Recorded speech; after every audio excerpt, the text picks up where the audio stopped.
Hello dear student, welcome to my channel study class में आपका स्वागत है। तो आज के वीडियो में हम लोग देखने वाले हैं समाचार लेखन के प्रमुख आयामों का वर्णन करने वाले हैं। इससे पिछले वाले वीडियो में हम लोग हिंदी पत्रकारिता के भी वर्णन कर चुके थे और आज का वीडियो में हम लोग समाचार लेखन और प्रमुख आयामों का वर्णन करने वाले हैं। तो जिसका स्टूडेंट का माइनर पेपर हिंदी होगा या मेजर पेपर हिंदी होगा या एमडीसी पेपर हिंदी होगा, तो सभी स्टूडेंट के लिए ये वीडियो अनिवार्य है, क्योंकि हर एक वीडियो हमारा 15 नंबर के वाले क्वेश्चन का है। तो आनी हिंदी सब्जेक्ट में समाचार लेखन का प्रमुख आयामों का वर्णन करेंगे, जिससे हर एक वीडियो में हम लोग 15 नंबर मिलेगा। तो जिस स्टूडेंट इस वीडियो को न्यू देख रहे हैं वो पिछले वाले वीडियो को जाकर देख ले। और पिछले वाले वीडियो में हम लोग हिंदी पत्रकारिता की बात की थी। आज के वीडियो में हम लोग समाचार लेखन के प्रमुख आयामों का वर्णन करने वाले हैं। तो चलिए वीडियो को स्टार्ट करते हैं। तो क्वेश्चन रहा हमारा, समाचार लेखन में प्रमुख आयामों का वर्णन करना है।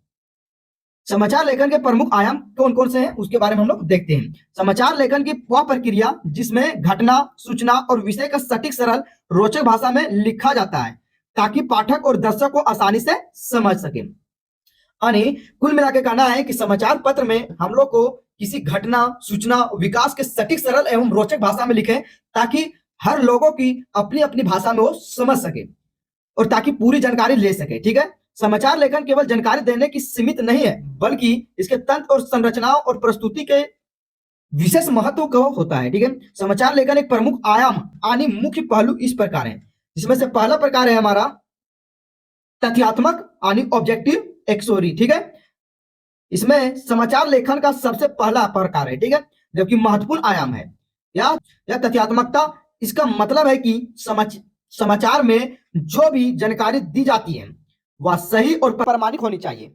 पत्रकार हर समाचार को पुष्टि करनी चाहिए। अफवाह और अटकलबाजी और अनुमान के आधारित पर समाचार को नहीं लिखना चाहिए, जबकि तथ्यात्मक और समाचार पाठक को सच्ची जानकारी देता है और अखबार या चैनल की विश्वसनीयता को बढ़ावा देती है। उदाहरण स्वरूप समझे इसकी तो किसी सड़क हादसे की संख्या, स्थान और समय का सही लिखना। यानी कुल मिलाकर कहना है इसका कि अगर सड़क दुर्घटना में किसी व्यक्ति की 10 लोगों की मौत हुई तो 10 ही लोगों के बारे में लिखना है। यानी अफवाह में ही 12 लोग या 5 लोग के बारे में नहीं लिखना है। जो सटीक जानकारी है वही देना है। इसका तथ्यात्मक का कहने का वही मतलब है। अब हम लोग दूसरे प्रकार की ओर आते हैं। तो दूसरे प्रकार है हमारा तत्कालिकता प्रकार। ठीक है, तत्कालिकता प्रकार। तो चलिए दूसरे प्रकार को देखते हैं। समाचार लेखन की दूसरा महत्वपूर्ण आयाम है। ठीक है, तत्कालिकता समाचार का मुख्य उद्देश्य को जानता है, नवीनतम और ताजा जानकारी को पहुंचाना होता है। घटना के तुरंत बाद यानी समाचार को प्रकाशित और प्रसारित होना चाहिए। पुराना या पिछड़ा हुआ समाचार पाठक दर्शक को आकर्षित नहीं करता है, जबकि उदाहरण स्वरूप समझे तो खेल, राजनीतिक और प्राकृतिक आपदा से जुड़ी खबरों को तत्कालिक बहुत ही जरूरी होता है, यानी लाइव को दिखाना बहुत ही जरूरी है। दूसरा आयाम है। जबकि तीसरा आयाम है हमारा संक्षिप्तता और स्पष्टता। यानी समाचार लेखन का तीसरा आयाम है संक्षिप्तता और स्पष्टता। समाचार लेखन छोटा, सरल और सीधे मुद्दे पर होना चाहिए। लंबे और जटिल वाक्यों से बचना चाहिए, यानी इसे हाईलाइट को दिखाना चाहिए। पाठक का पहली नजर मुख्य बातों पर समझ आनी चाहिए। उदाहरण स्वरूप कि बिहार में 10 गांव बाढ़ में डूबे हैं, यानी 10 गांव बिहार में बाढ़ से प्रभावित है, उसे हाईलाइट में दिखाना चाहिए। राहत का कार्य शुरू करने और संक्षिप्त और स्पष्टता है। ठीक है, जबकि चौथा है हमारा संतुलन और निष्पक्षता। चौथा है हमारा संतुलन और निष्पक्षता। समाचार लेखन का चौथा आयाम है संतुलन और निष्पक्षता। समाचार के सभी पक्ष और व्यक्ति के प्रति पक्षपात नहीं होनी चाहिए, केवल तथ्य और प्रमाण पर आधारित जानकारी प्रस्तुत होनी चाहिए।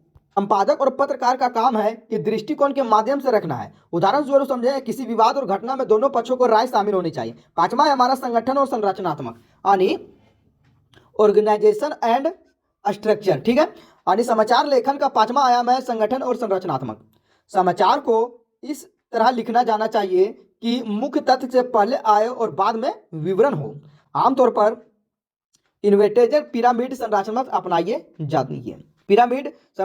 अपनाई जाती है। सबसे महत्वपूर्ण जानकारी शीर्ष पर और कम महत्वपूर्ण जानकारी नीचे में दी जाती है।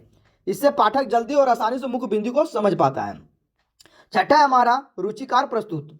समाचार लेखन का एक और आयाम है जो कि रुचिकार प्रस्तुत होता है। भाषा सरल, जीवंत और आकर्षक होनी चाहिए, जो कि मुख्य बातों और मुख्य शब्दों और मुख्य वाक्यों को ध्यान देना चाहिए और पाठक की रुचि बननी चाहिए।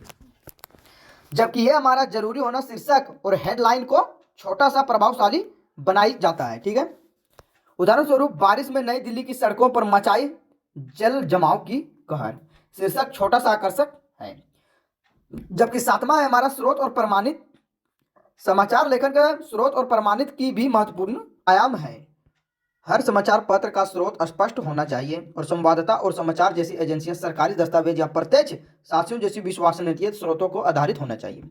स्रोत का उल्लेख करने का समाचार और विश्वसनीयता को बढ़ावा देती है। जबकि आठवां है हमारा सामाजिक और नैतिकता जिम्मेदारी यानी सोशल एंड एथिकल रिस्पॉन्सिबिलिटी। समाचार लेखन केवल सूचना देने का माध्यम नहीं है, बल्कि इसका साथ सामाजिक और नैतिकता को जिम्मेदारी से भी जुड़ी हिंसा है।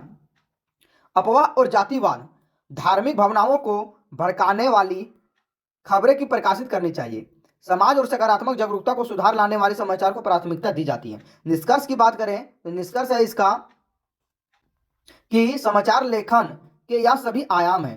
पहले तथ्यात्मक, तत्कालिक, संक्षिप्तता, निष्पक्षता, संरचना और रुचिकर प्रस्तुत स्रोत और सामाजिक जिम्मेदारी एक साथ मिलकर और प्रभावशाली तैयार करते हैं। तो ये रहा क्वेश्चन हमारा समाचार पत्र लिखने का तरीका और इसके प्रमुख आयामों का वर्णन कर दिए हम लोग। तो ये हर क्वेश्चन हमारा 15 नंबर का। ये क्वेश्चन जो स्टूडेंट नहीं देखें उसको पास शेयर कर दें ताकि वीडियो को ज़्यादा देखें और जाकर आपका क्वेश्चन बन पाए। ठीक है, समाचार से जितने भी रिलेटेड क्वेश्चन आएगा इसी वीडियो में आप लोग को बता दिए हैं ताकि हर एक क्वेश्चन आपसे बन पाए। ठीक है, तो समाचार का कुल इसमें एक प्रकार बता दें जो कि कुल प्रकार आपका 8 गो हुआ और वीडियो ज़्यादा लंबा हो रहा है, इससे वीडियो को शेयर